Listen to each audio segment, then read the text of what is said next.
the premiere of Redskins Overtime Live. And, well, it didn't get off exactly to a good start. It was close. 32. Well, it was a good start there, Travis. Yeah, Not a good finish. 32-27 the final. You're right, 20-7 at the half is a good start for sure. Vernon Davis turned back the hands of time. Terry McLaurin looks like a real ball player. And then, yeah, the second half happened. They got D-Jaxed. They did get D-Jaxed. Well said, my friend. Travis Thomas, you know who he is. JP, more fire flame. And then my man, DeQuell, DeQuell Jackson in the house this season with us. We are happy to have you, brother. He's a former Terp. Welcome home. Great to be here. Welcome home. Great weekend for the Terps. It was a great weekend. My son's fired up that they're ranked. They're ranked. That's even better. That's even crazy. Mike All right, Locksley era. so listen, we're going to talk Redskins. So, I mean, let's just get initial thoughts out of the way, right? Yeah. First half, looked like this was a Redskins afternoon. Second half, not so much. It was a tale of two halves. They blew a 17-point lead, for God's sakes. You're Mr. Defense. This is on you, DeQuell. What happened? Explain to me what happened, A lot Mr. happened. Defense. The first half, I thought we were witnessing a new Redskins era. Case Keenum did everything he possibly could do on the offensive side of the ball. I mean, at one point he was 6 for 6 or even 7 for 7 completion percentage. He was sharp. But the defense, in my opinion, the second half, they got worn down. Ugh. They got worn down, the time of possession. At one point throughout that game, they were just laying on these guys, and these guys couldn't stop anything. From the running game to the short passing game, it was a tale of two halves, like you mentioned. It really was. The thing about the defense, though, you're talking about an Eagles team, though, that is loaded with weapons. I mean, you were facing a team that Zach Ertz didn't even do that much today, but he had 116 catches last year. So it's like, who do you take away if you're the Redskins defense? And then what you were hoping to see from this Redskins defense is probably more pressure. That's why they draft Montez Sweat. They get home once in the game. Eventually, I believe Carson Wentz is going to get his. You look at what Carson Wentz has done when he's been healthy in his career, and now you add Deshaun Jackson to a team with Ertz, with Jeffrey, with Sproles coming out of the backfield. There's just so many weapons. It's hard to stop that if you're not going to get to the quarterback. Yeah, and if this team is going to be successful, the Washington Redskins, the defense are going to have be ready for those type of challenges if they have any chance to be in a season and be in football games this year. When you say they got worn down, could you go into that a little deeper? Because for me, in the first half, you're right. There was pressure. They were playing solid, and the offense was clicking. But defensively, when you say they got worn down, what was it specifically in that second half that wore them down? I think adjustments. I think the second half, because everything was going exactly their way, I think in-game adjustments really caught up to them. So defensively, they did not adjust. Defensively, there was a many breakdowns in the secondary. You saw a lot of big plays. We got D-Jax the second half. Right. It was due to a lack of communication in the secondary. And once that happens, everything's kind of And then, falls the apart. offense contributes because Right. in the second half, up until that last drive, if you take away the last drive, which helped you out with the backdoor cover. That it if did. you take away that last drive, they were at 10 plays for 30 yards. So the offense was barely on the field. So you're talking about a defense, yes, they get worn down, give up a couple of big plays, but Philadelphia was on the field the whole time. They were, and that's interesting. That's why I asked you that question, because to me, I looked at the offense as not being the ones that adjusted, but it sounds like the defense didn't either. It was just a mess in the second half, a hot mess. Let's go thumbs up, thumbs down. Tough day to give thumbs up, I guess, in a loss, right? But for me, I'm going thumbs up for Case Keenum. I thought overall, look, the Redskins had some issues today. We all know that. Case Keenum was the least of their worries. He was not. And coming into this game, people were like, well, we don't know. Should it be Haskins? And I thought Case Keenum came out. He was gangbusters early. And then to me, even in the second half, I don't feel as though personally he struggled per se. I just think the play calling was head-scratching to me, Well, and they almost took him out of the game. He missed one big throw to McLaurin, He which did. maybe changes it because momentum was totally on Philly's side at that point. If you hit that and McLaurin takes it to the house, maybe the game is a little different. But I got to say, we went through Alex Smith last year, and they were 6-3. Yeah. I don't know that Alex ever had a game like this. I agree. I mean, you look at the final numbers, maybe they're a little misleading because there's some stat padding there at the end. He almost had 400 yards passing. He had a great game. Yeah, he had a great game. Who's your thumbs up, JP? My thumbs up is Cole Holcomb. You didn't know what was going to happen there in the interior of the linebacker position, and Holcomb, I guess, was supposed to be behind the other two, but Holcomb leads the team in tackles, has 2 tackles for a loss, so that is probably the shakiest spot on the defense, the middle linebackers. So to get that type of play from a rookie in his first game, I think is huge. I think you're absolutely right. He had a great game. He was all over the place. But my thumbs up has to go to Terry McLaurin. Yeah, he had a balled big out. day. Five receptions, over 120 yards, a touchdown. He would have had more impact on this game if Case Keenum hits him streaking down the middle of the field. I have to give this kid a lot of credit. Yep. Third rounder. We didn't know what to expect in that room of inexperienced receivers. I think he's shown flashes that he can be a guy that you can depend on. If he develops and continues this trajectory, watch out. He's going to be a great player for the And Skins. it justifies their decision to let Josh does. Doxson go. Oh, Now, of Josh course. Doxson Right. was a disappointment. Yes. Let's be real, it was a bust. He was a He never bust, even had one 100-yard game. Right. But he had a resume and a track record. I think if Josh Doxson was your starting one, you would expect maybe 50 catches, Agreed. 600-700 yards. Instead, they're going with all these guys who've done nothing in the NFL outside of Paul Richardson. Sure. And He had a big at catch least today, too. For one game, they're proven to be right in going with the young guys. Thumbs down. I'm going Kevin O'Connell and Jay Gruden. The play calling in the second half. I mean, I was screaming at the TV. But is it DeQuell his saw fault? it. Is it his fault that Keenum misses McLaurin? Is it his fault that I'm Paul not. Richardson listen, drops one? That one play, I'll give you.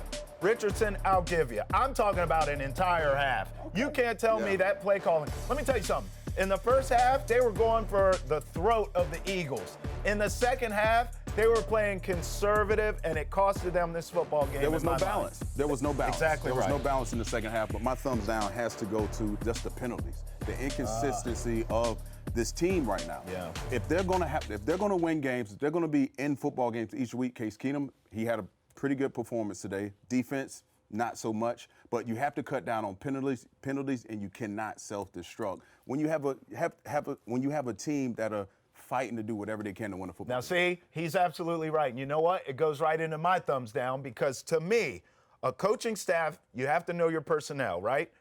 Run the football, and we'll get to this later. Right. Adrian Peterson, okay, don't get me started, should not be inactive. He started it. Know your personnel, run the ball, play good defense, and no penalties, and don't turn the ball over. This team, as constructed, can win a bunch of games. What are we doing? I mean, they're out there, what is this, Air Coryell? You're not supposed to throw the ball all over the place. There should be more balance. I completely agree. Who's your thumbs down? My thumbs down goes to the third down defense. The Eagles converted 11 out of 17 third downs. You're never Look, gonna I win didn't that. play in the Never league. You gonna played win. in the Never gonna league. win. But if you walked off the field and you had to face your defense coordinator and he put on the chalkboard or whatever, that your opponent went 11 for 17 on third downs, I'm guessing it'd probably be a long Yeah, I don't week. care who you are. You can be the Patriots. You go 11 to 17 on third down or give up that many third downs, you're not going to win many football games. And it kind of goes to what I was saying earlier. To me, the biggest thing is, now Wentz is a great player. He can bounce out of the pocket. He can, obviously one of the better quarterbacks in the league, but they didn't apply consistent pressure at all. They didn't get home.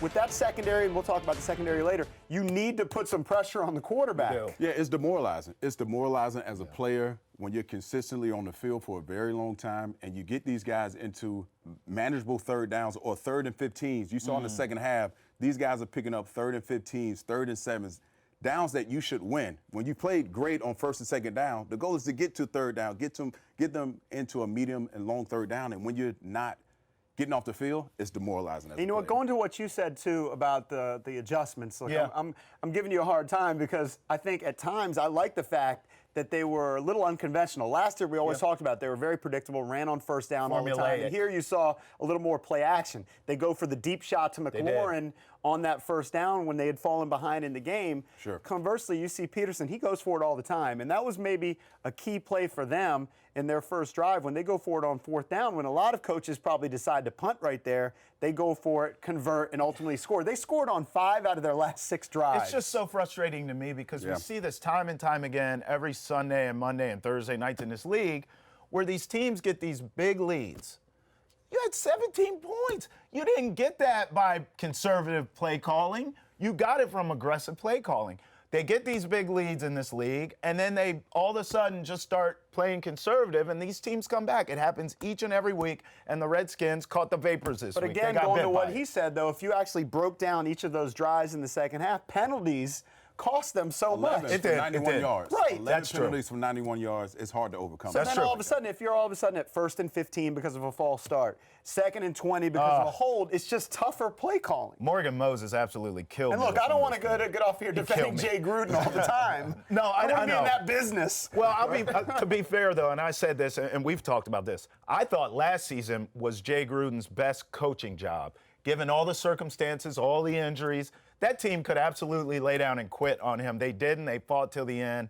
And to be honest with you, for them to go 7-9 was pretty impressive to me, all things considering. Every quarterback on the roster damn near broke their leg, right? So to me, I defend Jay Gruden when it's time, but I also give him a hard time when it's time, too. I try to be fair with that. Speaking of fair, the Twitter poll question is out. I'm interested to see what the people think and what you guys say. Is the Redskins team this season going to be more of the first half team that we saw or the second half?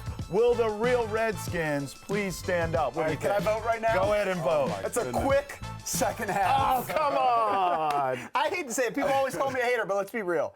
The expectations of a team, if you said this wasn't the Redskins, and I told you you're going to have a journeyman quarterback who last year gave you 17 touchdowns with 14 picks. You're going to have a rookie running back. You're going to have all these receivers who've done nothing.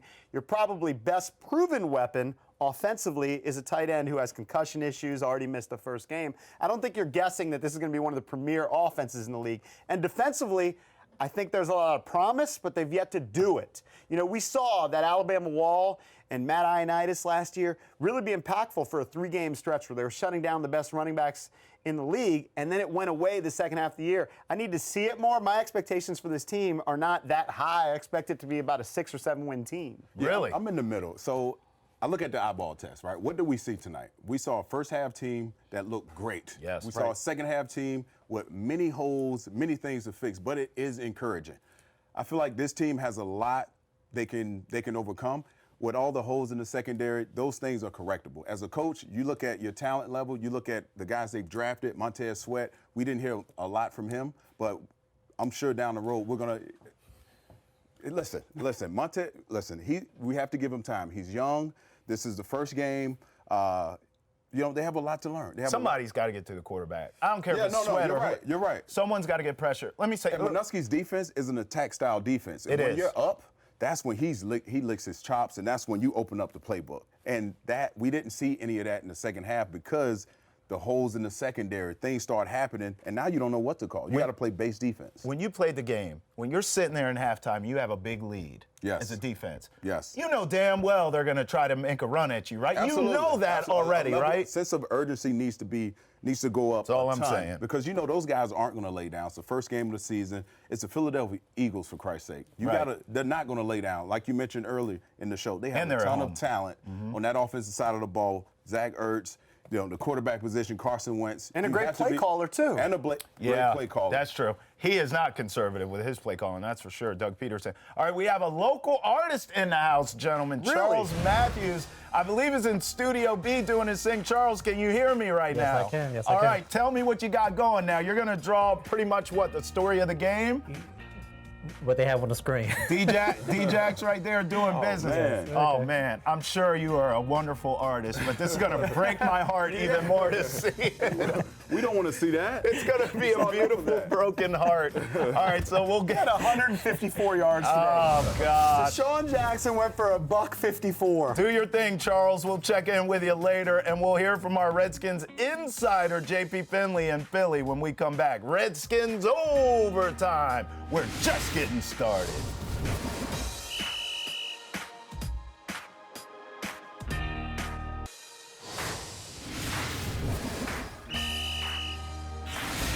Time now for our Redskins Insider, presented by Oarsman Automotive of Virginia. JP Finley in the city of brotherly love, where the Skins just caught a L. JP, we've been saying on this show, it was a tale of two halves, brother. Absolutely. I mean, halftime of week 1 might have been the Redskins' highlight of the season. If you were a Skins fan, you were fired up.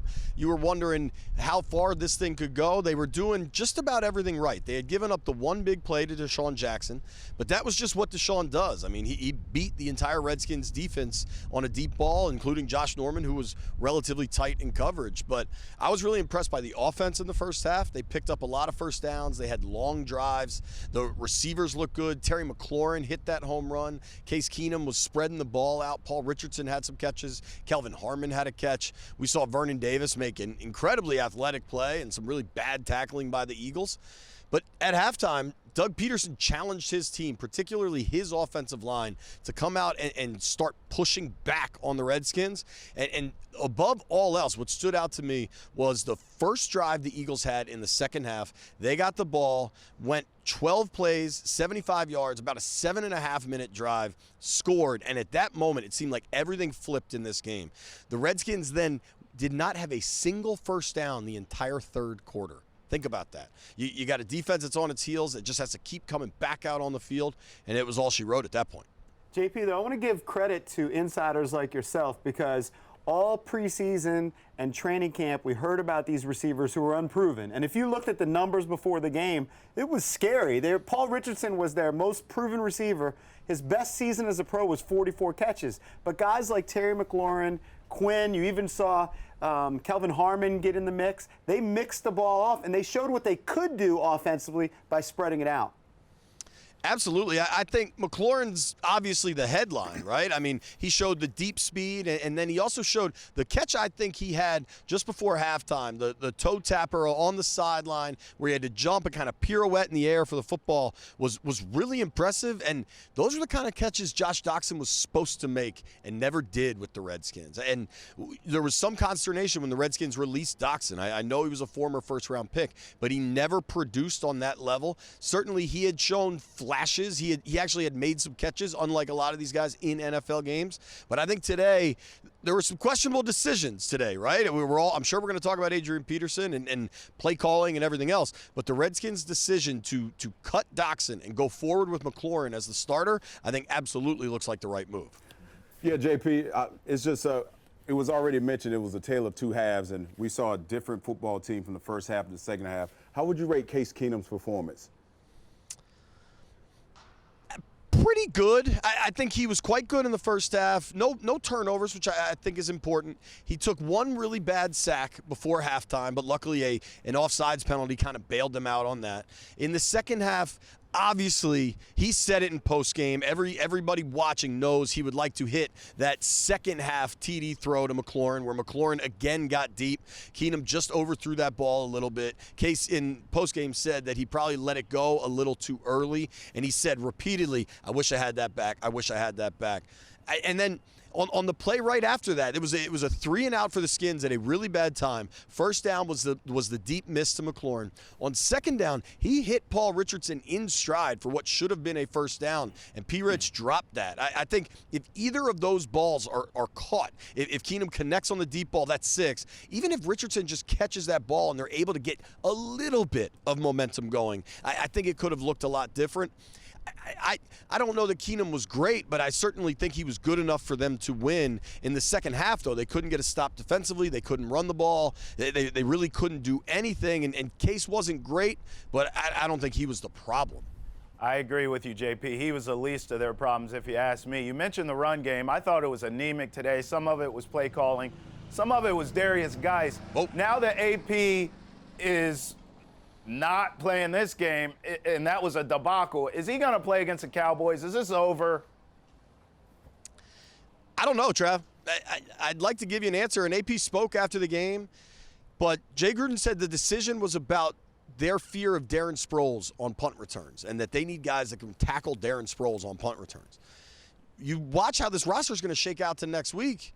AP's not going to be tackling a Cowboys punt returner next week. So if it's a fundamental special teams issue, I don't see how it changes. Now, could something happen that Darius Geis gets banged up, Chris Thompson gets banged up, Wendell Smallwood gets banged up? Sure. But if this is truly a special teams issue, I don't know that it'll change. And what I don't see happening is Adrian Peterson asking for his release because there's a lot of money on the line.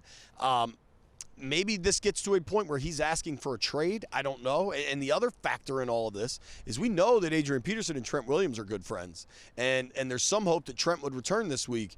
Is Trent going to return when maybe he doesn't think they're doing his good buddy the right way? There's a lot of layers to that I imagine we're going to spend a lot of the week digging into. And I think at halftime, everybody thought, hey, we're not too worried about the Peterson situation because everything looks great. But by the end of that game, where Darius Geis ran 10 times for 18 yards, I'm not putting it on Geis. I thought he played pretty well. It seemed like he was close to breaking a few early. And I'll say this, that the one thing the coaching staff talked about a lot during Richmond is that Geis can be on the field all 3 downs. He's a really skilled pass catcher. I think we saw that today. Still, this AP thing is not going away, and I know there are veterans in that locker room that don't think it's being handled the right way and just don't understand how a guy that rushed for 1,000 yards last year and was your offensive MVP is now a healthy scratch. No, you're definitely going to scratch your head about that. Let's shift over to the other side of the ball. A lot of people were excited about the possibilities of the Redskins having this formidable pass rush. What happened today, and what can we expect? We didn't see much out of Montez Sweat in the preseason. Now it's preseason. He's young. It's maybe not fair to criticize him after a game, but we just didn't see much in general from Kerrigan, Sweat, any of them. Flaim, I don't know.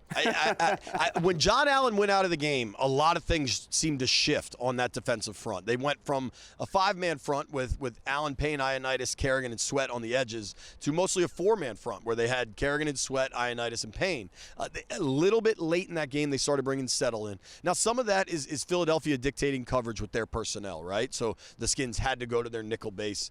Okay, but John Allen's a very good player, but there was no pass rush. I believe there was 1 sack on Case Keenum, and that came from Casanova McKenzie.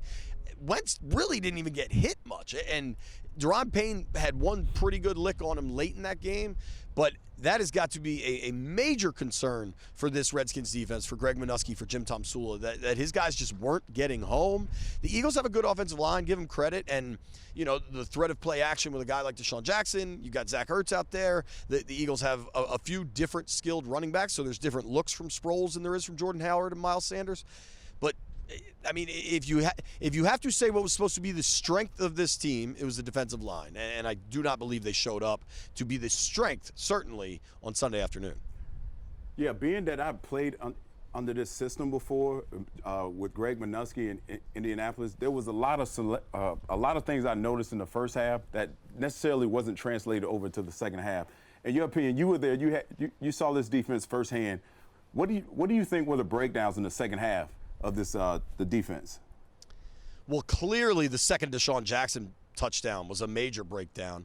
Landon Collins spoke about that afterwards in the locker room, and he said they were trying to change the coverage, but that not everybody heard the coverage change pre-snap. That sounds like the stuff we heard last year with this secondary. And a lot of the conversation was that, Ray Horton's going to change things and Landon Collins going to change things. And then you hear similar stories of things going wrong. Landon Collins also said we came out a little flat in the second half. You hope that's not the case. I mean, you hope a 20-7 lead isn't enough to back off, especially going up against a team that won the Super Bowl 2 years ago. But the Eagles certainly came out ready to go. Doug Peterson talked openly that he challenged his team at halftime. They responded. The Skins did not. I don't know the answer. Well, hopefully you know the answer to this. Looking ahead, we have the Cowboys next, JP, and I got to tell you, if the Redskins play against the Cowboys like they did in the second half of this game, we're in big trouble, right? Big trouble. Like my voice right now. What's happening? Are you okay? Oh, no. They're working you too hard. Can we get him some chamomile tea or something? They just trimmed all this grass, and my allergies are going nuts. That's what's happening. Let's get JP an EpiPen and go to break immediately. Sorry about that, guys. I'm back. Are you all right? I'm very concerned. Right. You're under a tremendous strain. He was reenacting the Redskins' second half. JP, that's funny. You play hurt, man. I got a lot of props for you right now. Thank you very much, sir. DeQuell, go Terps. Appreciate it, buddy. We'll be back on Redskins Overtime. You gotta love this show. JP, get well soon, hopefully. Oh, look at this. That's what happens when the Skins backdoor cover for your boy. I took him plus 10 and hit it. Woo!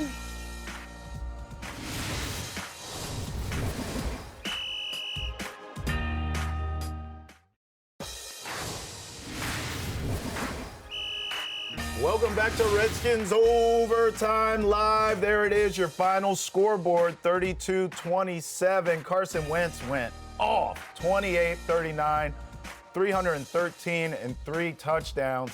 And of course, D-Jax, heartbreak city for us. Former Redskin, 8 grabs, $154 and 2 touchdowns, all straight backbreakers. Keenum had himself an afternoon, though, 30 of 45, 380, 3 touchdowns. Terry McLaurin, the rook, showing he can ball. 5 catches, $125 and a touchdown. After the game, though, a lot of explaining to do, starting with our brand new high-priced safety.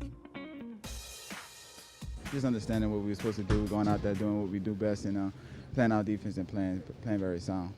What changed in the second half? I don't know, we just came out kind of flat, and then some sudden changes, some third downs, we just didn't get out the field, and it gave them their up, you know. We definitely got to get off the field, man. When you let our offense go so long on them drives, you begin to tire out. So, what was that communication like with Deshaun? I know you guys were going at it all day. It was, man, you know, just friendly competition, nothing less, nothing more. I mean, they took off our bulls. They took our bulls out the field, and you know, and that personnel when they started to go 11 and that 12, it just took our bulls out the field. And when you don't have that surge up front, I mean, Wentz was just back there, freaking extending drives, man, doing things that normally we talked about, and it's just they ended up, you know, tricking and you know how they say that word, D'ing us, and it just came back and bite us in the butt. I mean, you know, they got the ball first. You know, they had the momentum. You know, we had 3 and outs. You know, we had the defense on the field for a long time. So, you know, it's just all a matter of, you know, them getting off the field and us staying on the field. When AP was declared inactive for today, did he say anything to you, and what kind of support did you get from him for this one? We've been talking all week about it, you know, and the possibility of him playing or not playing. So he's been a great help. He's been very helpful. He's been with all of us, you know, the whole week, in meetings with us, practice with us. Of course, it's not a role I want. You know, I'm 13 years in, and you know, I still got it. You know, I've shown that. Of course, I can play the game. You know, but at the end of the day, you know, I'm not the owner, you know, like I'm just a player. So when they call me up, I'll be ready to play. And for whatever reason, I'm not playing. I can't control that. So I don't know what to tell you or what to say. Oh my gosh, that's infuriating to me to hear that. We're going to come back to that. I wrote a note down that I want to ask you to quell. Yep. You heard Josh Norman there say they took our Bulls off the field. Was he talking about the personnel that the Eagles ran, basically spreading it out and taking the big boys off the field? Is that what he meant? That's exactly what he was talking about, but I'll take it a step further. It's all about being accountable.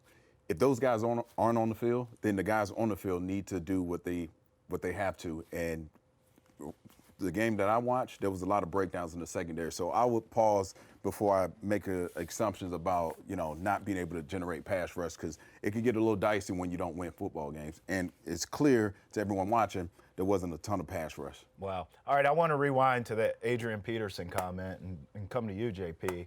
What the hell is going on? Because to me, I hope as a fan this is a one-off, right? In other words, I hope this was a bizarre thing. He's not going to play. We need a special teams person.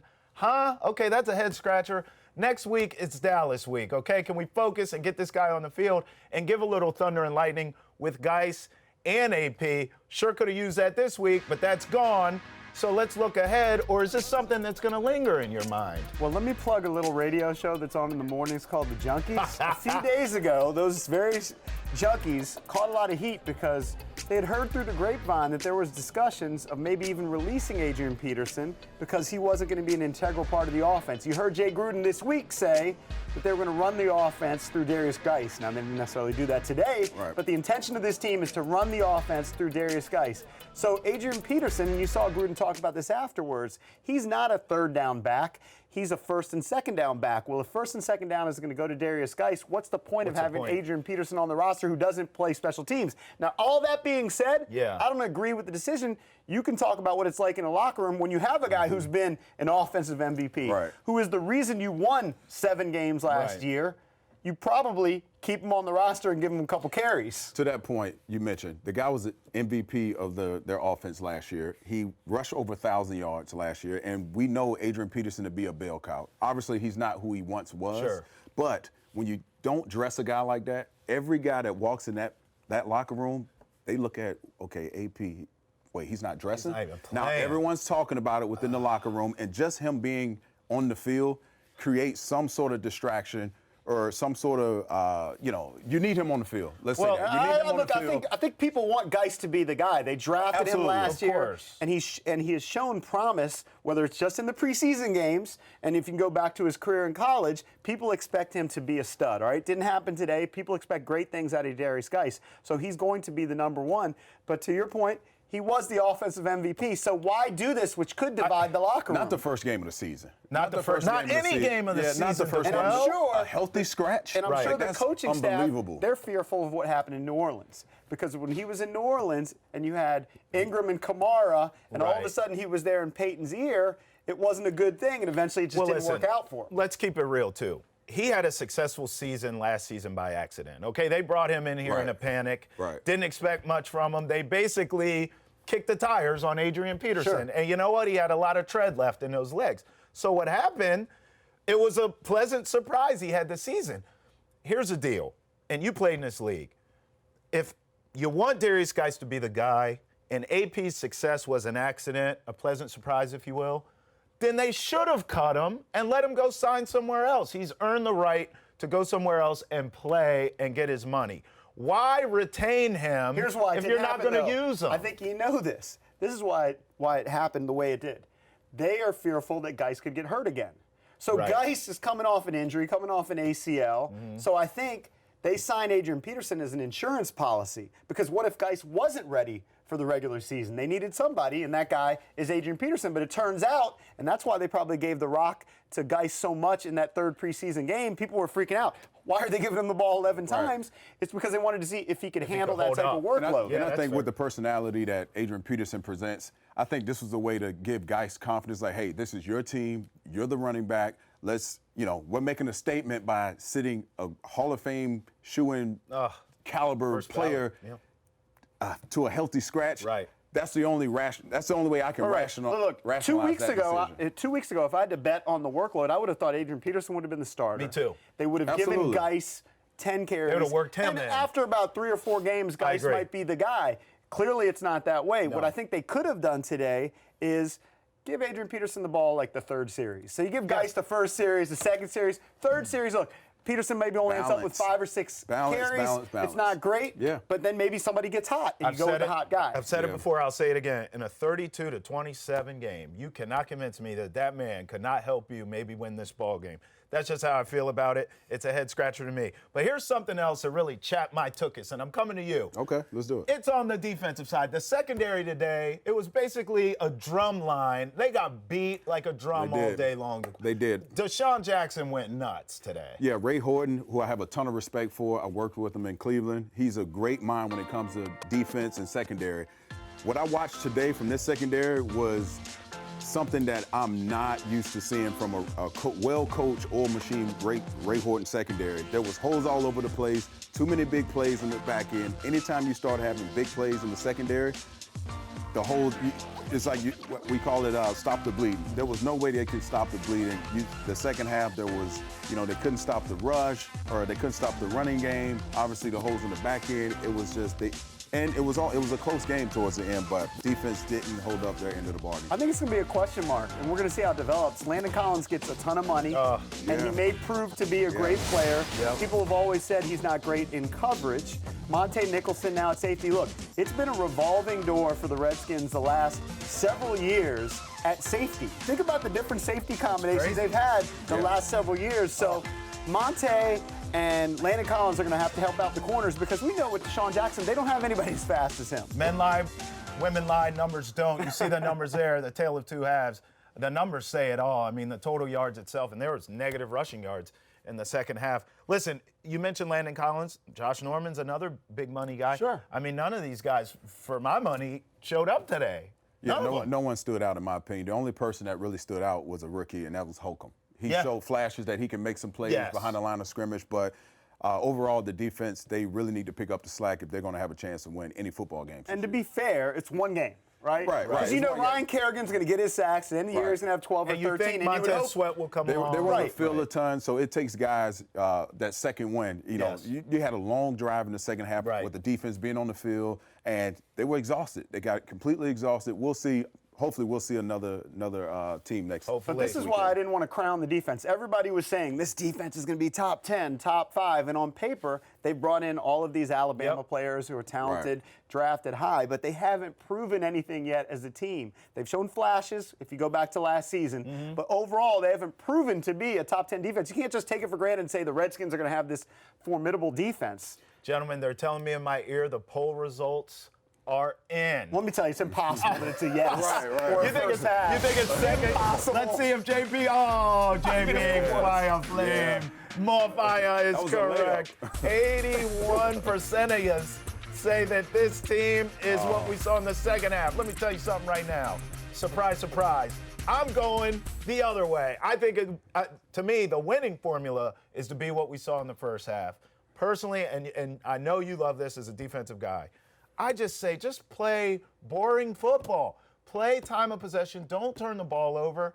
And maybe with rest, this defense can be a top 10 defense. If they're on the field all day long, because you can't stop a nosebleed on third downs. The Eagles are converting third downs like it's going out of style because they're tired. It's because your offense is going 3 and out. Yeah, the breakdowns I saw today they look correctable. If we get the Case Keenum that we saw in the first half, and we fix those holes in the back end, and we can shore up that run game. I know it's a tall order, but I think it can be done because I always go back to this. Rob Ryan, Ray Horton, and Minuski, when you combine those 3 heads of football knowledge, I think those guys can find ways to put their guys in position. They're going to have to coach Here's a little warning sign. Okay, because we're focused on the big plays, and certainly that was concerning today. Deshaun Jackson, who, by the way, has more 60-yard plus touchdowns than anybody in the history of the game. Well, it shouldn't happen. I think he's second in 50 yards and 40-yard touchdowns to Jerry Rice. Okay, he makes big plays. That's what he does. But next week, you're facing Zeke, and this week they gave up 4.1 yards per carry.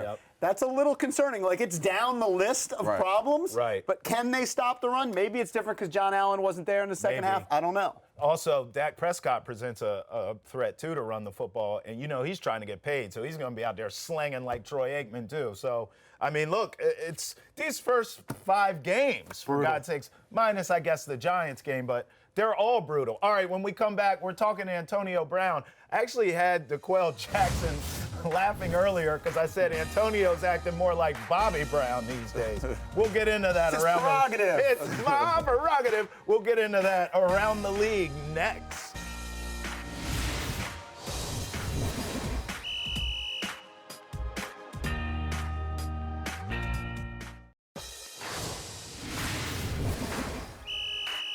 Welcome back to Redskins Overtime Masterpiece Theater. Charles Matthews, in his natural element, breaking all of our hearts through art, as Deshaun Jackson has scored yet again. Not sure where that voice actually even came from, but Antonio Brown is listening to all the voices in his head, apparently, as now he is a New England Patriot. I literally yesterday woke up, saw the news that he made some video with Gruden and whatever. I was like, this guy's crazy. Then about noon, they cut him. I thought, man, this is crazy. And then before I cracked open my first beer, he was a Patriot. What in the world is going on with DeQuell Jackson? I'm with you. I thought it was over. I thought his career was in jeopardy, but I knew there was going to be one team to take a chance at him, and Bill Belichick does. In my opinion, this is a win-win for Bill Belichick. Because if it doesn't work out, I guarantee you he's going to figure out all the signals and everything the Pittsburgh Steelers do offensively. So when it comes that time in the playoffs, he has everything they're doing. And if it works out, he looks like even more of a genius. So he's snitching like first 48. Oh, absolutely. That's what happens in the league. Anytime a big star like this leaves a team or has been with the team for a period of time and he goes to a rival, that's exactly what happens, and you have to expect it. Did you play with any nut jobs like this, though? Oh, because the my God, night yeah. before. A lot of names go through my head. A lot of names go through my head. Because to me, like if you just think of the roller coaster the last 3 or 4 days with Antonio Brown, supposedly he apologized to the team and everything was good to go. Maybe it's on the GM a little bit. Like if you think about it, Mayock's a rookie GM, right? Was on TV all this time, and you clearly have to have different rules for different guys because Antonio did not take to the fines. Now I understand philosophically you want to treat everybody the same, and he's missing OTAs, he's missing team meetings, he's doing whatever he's doing. But he produces on the field. That's why they brought him there. Now, clearly, he's such a nut job. They only, for all the production, they gave up a 3rd and 5th round pick for Antonio Brown. So there was something going on. Yeah, because Pittsburgh wanted to get rid of him. Right, he skipped out on his team last year. Yeah. But it's just amazing how quickly it went from he apologizes to the team, everything's good. The next day he's unhappy, and then he's with New England. And you're right about the upside because they potentially, now it's a powder keg situation, but they potentially have Antonio Brown, if Josh Gordon gets back to what he used to be, with Edelman in the slot. DeQuell. Other than Antonio Brown, what are some storylines in this league you have your eye on? Because we were watching all the scores from today. You had a lot of commentary. Yeah. So, I have to go with my Brownies. I have to go with the Brownies. Spent 8 seasons there, but when you look at the box score, they lost 43-13. Oh. Baker Mayfield, he throws for a ton of yards, but he turns the ball over 3 times. The expectations surrounding this football team with they had a ton of penalties today. Jr., a ton of penalties, almost close to 200 yards of penalties. You're never going to win a football game when you turn the ball over and commit that many penalties. JP, what's your storyline? On the positive side, man, a lot of people are hyping up the Baltimore Ravens, well, at least for a game, and it was against the Miami Dolphins, who they say are tanking for Tua. 59 points. They say Lamar Jackson can't throw. Maybe he can't throw, but he had 5 touchdown passes today. RG3 had a touchdown pass. RG3 came Say it in out loud. and had a touchdown pass. Job, RG3. Fathom that. So the Baltimore Ravens, at least for a week, look legit. Well, no, more than that. What'd you say their first 3 games was? Oh, they play some terrible teams. It was like, I forget what you said. It was Cardinals and someone else. So for 3 weeks, he's going to look like, I mean, listen, he's going to light people up. And by the way, it's just a half, just a small storyline, but we watched a little of Kyler Murray, and at least it's maybe not just on Kyler. It's a bad team that he's taken over. When you're the #1 pick, you're generally joining a terrible team. You've got a rookie head coach there, but a rough first half for Kyler. I think less than 50 yards passing, quarterback rating at 19. That's not good. You can't win like that. You have a lot of expectation when you're the #1 overall pick, and we're expecting many flashes from this offense, and for them to not have a good first half, that's concerning. But I got to say one thing that I do love about the first week so far. Yeah. After Thursday night's game, the Bears-Packers game, there was this narrative that this is what it's going to look like early in the season because nobody plays in the preseason. And you do see some teams lighten up. Like the Chiefs look exactly like they did last year. Yes, they lighten it up, even without the freak, Ty Hill. You had Sammy Watkins go for almost 200 yards and 3 touchdowns. So offenses can still roll. When we come back, we're talking those pesky Cowboys. While we're in break, we're going to ask DeQuell, who are those crazy teammates? He's giving us the names. I need names.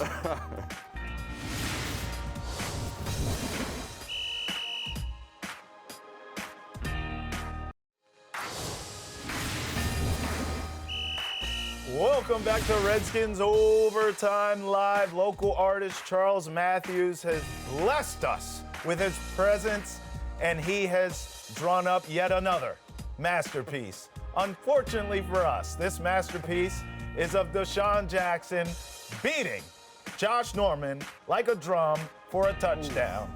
But nonetheless, it is beautiful artwork for sure. So thank you to Charles Matthews for hooking that up. Gentlemen, hopefully it is a different picture being painted next week against the Cowboys. They come in here, home opener, 1 o'clock game. Coverage starts right here on NBC Sports Washington at noon. Little plug there. JP, are we in trouble? Yes, we're in trouble. Yeah. You know what, here's the thing. You say home opener like it's going to be this huge advantage. And we saw this last year. We saw it was embarrassing what happened during the last home game, how many Eagles fans there were. I'm afraid of actually a situation where Case Keenum could go to the line and there'll be a false start because the Cowboys fans are making so much noise. It's not a home field advantage for the Redskins, and now the defense has to face Zeke, Amari Cooper, Dak Prescott. That's a good offense. Yeah, the Skins are going up against a well-oiled machine in the Cowboys. They know their identity. They know how to play the game of football. And right now, Dak is playing for a contract extension, so you're going to get his best version of Dak. You're a linebacker. Yeah. Dallas's linebacking core is sick. Oh, this is the best in the league. It's one of the best in the league. One of the best in the league. Those guys are young. They're hungry. They can fly around. Those guys are going to be around for a very long time, barring injury.